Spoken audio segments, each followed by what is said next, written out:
Dyson is known for vacuum cleaners, air purifiers and hair products. But since last year they're also building headphones. This gigantic thing had an air purifier built in. And now Dyson had the idea to just release headphones on its own. With improved technology, a modular design, smaller, lighter and only half the price. Let me introduce you to the Dyson Ontrac. Should you buy them? Well, here's my review. Unfortunately, Dyson is always a little bit cringe when it comes to their product names. There is the Gen 5 Detect Absolute, Supersonic Neural and the Wash G1, and these headphones are called Dyson Ontrac. But it doesn't really matter. The important thing with headphones is how good they sound, how comfortable they are, and how they look at the same time. Well, the look is the most striking thing about them. You can freely change the design. You can remove the ear cushions and also the metal piece on the outside. So you can have completely black headphones or also super eye-catching colorful ones or even more colorful ones. Whatever you like. You can match them to your outfit or do them pink, blue like me, because that is my absolute favorite color combination. But you will probably prefer something else, and that's the cool thing about the modular design. You can still customize them long after you bought them. Over 2000 combinations are possible. The outer cover is either in a ceramic coating or this shiny metal. And no matter what, everything feels high quality. These covers would never fall off. And if I didn't know any better, I would think this is all one piece. It's strikingly good workmanship. And so it's not surprising that these headphones are not the lightest out there. 450 grams, that's 80 grams more than the already heavy AirPods Max from Apple. And 200 grams more than the Sony 1000X Mark V.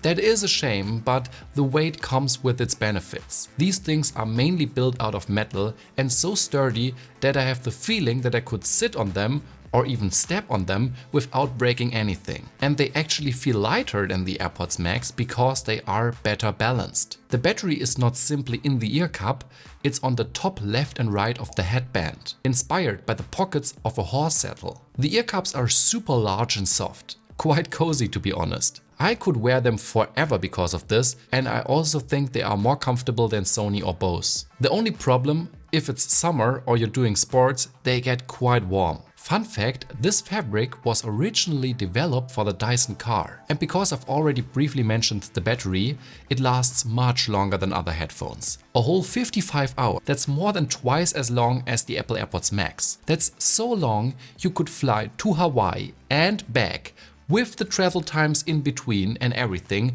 and still had a whole working day left. They can charge relatively quickly via USB-C, and when you take them off they go into standby after 15 minutes. That wasn't the case with the Dyson Zone and it was quite annoying.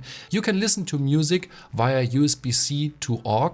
USB-C to USB-C is unfortunately not supported. The Dyson Zone's case was gigantic, but the Ontrac have one of the smallest cases I've ever seen. It doesn't protect the headphones 100%, but it protects them amazingly well relative to the size, and it fits into every backpack. There is an app and you can use it, but you don't have to. It shows you how much decibels of the ambient noise is being filtered out and how loud you are listening to music and if there is a risk of hearing damage.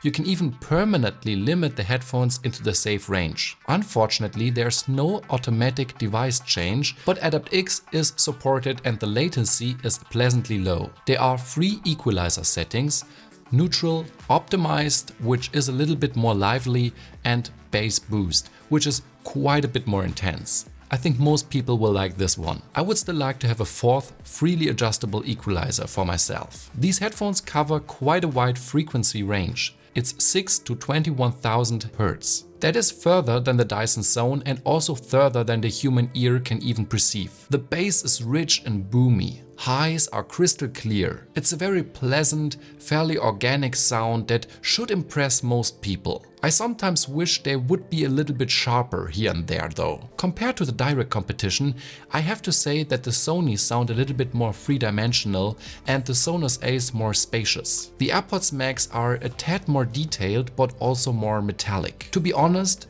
I think it's pretty amazing that Dyson can keep up with the competition so well. When it comes to sound, you can't always say that one sound is better than the other because it's a matter of subjective taste. but compared to the Dyson Zone, they are objectively better. And you probably know the feeling that you can hear the music of other people when they are listening to music very loud. Well, that is not the case here. The inside noise stays on the inside better than everywhere else I've ever seen. And on the inside you can also have a little bit of silence because of the active noise cancellation. It is very good here, probably due to the fact that the pads seal extremely well. Even when switched off, these headphones are better than some other headphones when they are switched on. This means that the anti-noise only has to be used very discreetly here, which in turn means that the pressure that some people feel is much weaker here. 8 microphones adjust the ANC 384,000 times per minute. Again, compared to Sony, Apple, Bose and so on, I would say that Dyson is either on par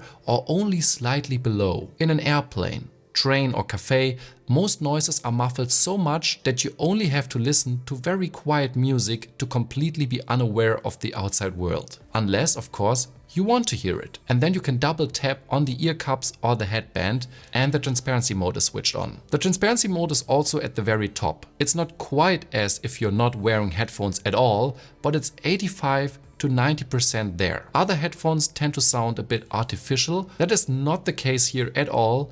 It's just a bit more muffled than reality. There is a small joystick to control the headphones and you can use it to change the volume and switch between songs. There's basically only one real con that speaks against the Dyson Ontrac, and that's the price. They may cost half as much as the Dyson Zone, but that is still 500 euros. Unlike Sony or Bose, Dyson tends to be price stable, so they will probably stay at 500 euros. And every other attachment or pad costs 50 euros. So the headphones I'm wearing cost 600 euros. And although Dyson isn't really bad at anything, they are not clearly the best at anything either, apart from the battery. They basically only have the comfort and the modular design speaking for them. But do the masses really buy a headphone just because of the design, for the status? The AirPods Max have proven that exactly that is the case. And since the Dyson Ontrac are better and cheaper, Dyson may have something on their hand. Or what do you think?